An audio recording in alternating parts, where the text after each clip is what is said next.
What is going on, everyone? Mike Singer from blueandgold.com, live at Trinity University in San Antonio, Texas. Just wrapped up practice number 3 here with the East team, which features Notre Dame safety signee Adon Schuler and defensive lineman Brennan Vernon.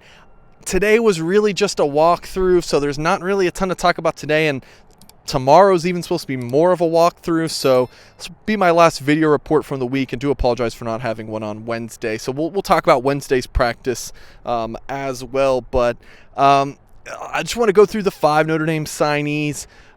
Drake Bowen, just steady. The linebacker from Maryville, Indiana, Andrian, just steady as you would want this week. The Mike linebacker constantly getting his teammates in the correct positions defensively, barking out the signals. Look, when he's in 7-on-7 and he's covering Ruben Owens, a top running back with 4.3 speed, and is asked to man-to-man coverage with no safety help on a wheel route, yeah, of course Drake Bowen's going to lose that battle. But I thought he looked really good with his change of direction. He's got good hips, looks good dropping back in coverage. Run stops, obviously that's going to be where Bowen excels. So overall, this is not a setting that is going to really benefit a Mike linebacker. So much of the plays are outside the hashes, whereas a middle linebacker inside the hashes so much of the time, in these 7-on-7s and whatnot. So not a ton of flash from Drake Bowen in the sense of these picks and whatnot.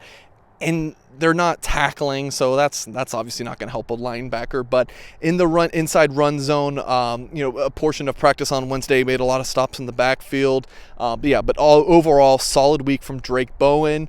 Moving on to Micah Bell, he flashed on Wednesday, had an interception. It was a little comeback route. Bell read it perfectly, drove on the ball, dove, made that interception. It was a really nice play by Micah Bell. The tools are there. I mean, he's got the speed, he's got the quick hips. Really like what I've seen from him at times. But look, it's still very, very raw for him. I mean, he was mainly a high school running back, so his development at the cornerback position, it'll just take some time.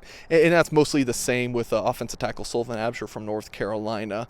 Played in a veer offense. Of course, he only got the pass block 3 to 5 times a game. So a little raw, as a pass blocker. I know we struggled more early in the week, and then Wednesday looked a lot more comfortable in that. So overall, Sullivan Absher got work to do in pass pro, but one of the biggest guys out here. His run blocking looked obviously very comfortable there. A strong week overall, I would say, from Sullivan Absher. Let's see, safety Adon Schuler over here on the East team. Really good. I mean, physically, he looks ready to play. His football IQ is up there.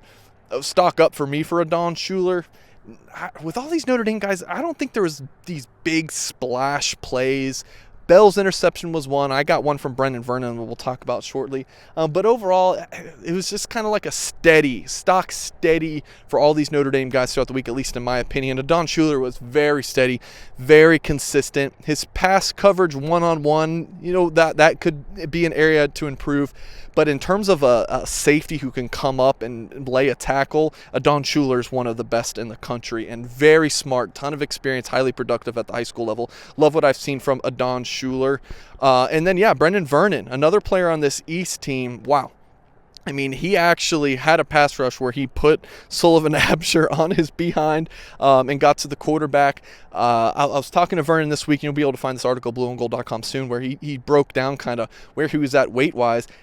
In April to May, he was at about 290 pounds, and he just said, I felt, too fat, really wanted to trim down, and, now he checked in at 259.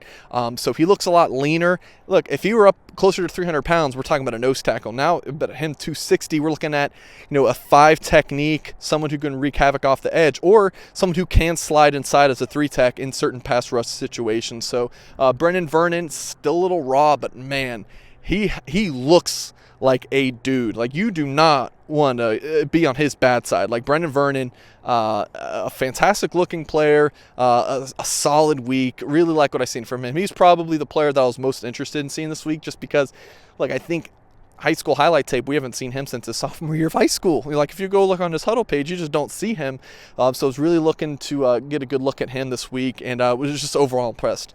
him in the run game, he's just a freak. In the pass rush ability, it just seems like Notre Dame's getting a ball of clay. Someone who hasn't been to any pass rush gurus. I don't think like he is going to be someone who the sky's really the limit for him. When he camped at Notre Dame in June of 2021, Notre Dame sources were absolutely raving about Brennan Vernon and his upside, and we're seeing that now, and he'll get to Notre Dame this summer. So that's going to do it for this video report from Mike Singer at blueandgold.com. Make sure you head to our website to check out all of our coverage. Read up on our new promotion we have going on, which will get you access to the start of next football season at a discounted rate. Head to blueandgold.com. All of the transfer information, the latest there, recruiting, more info on the Notre Dame football team. You can find it all on our website. Mike Singer over at Trinity University. Appreciate you folks for watching, and as always, we'll catch you next time.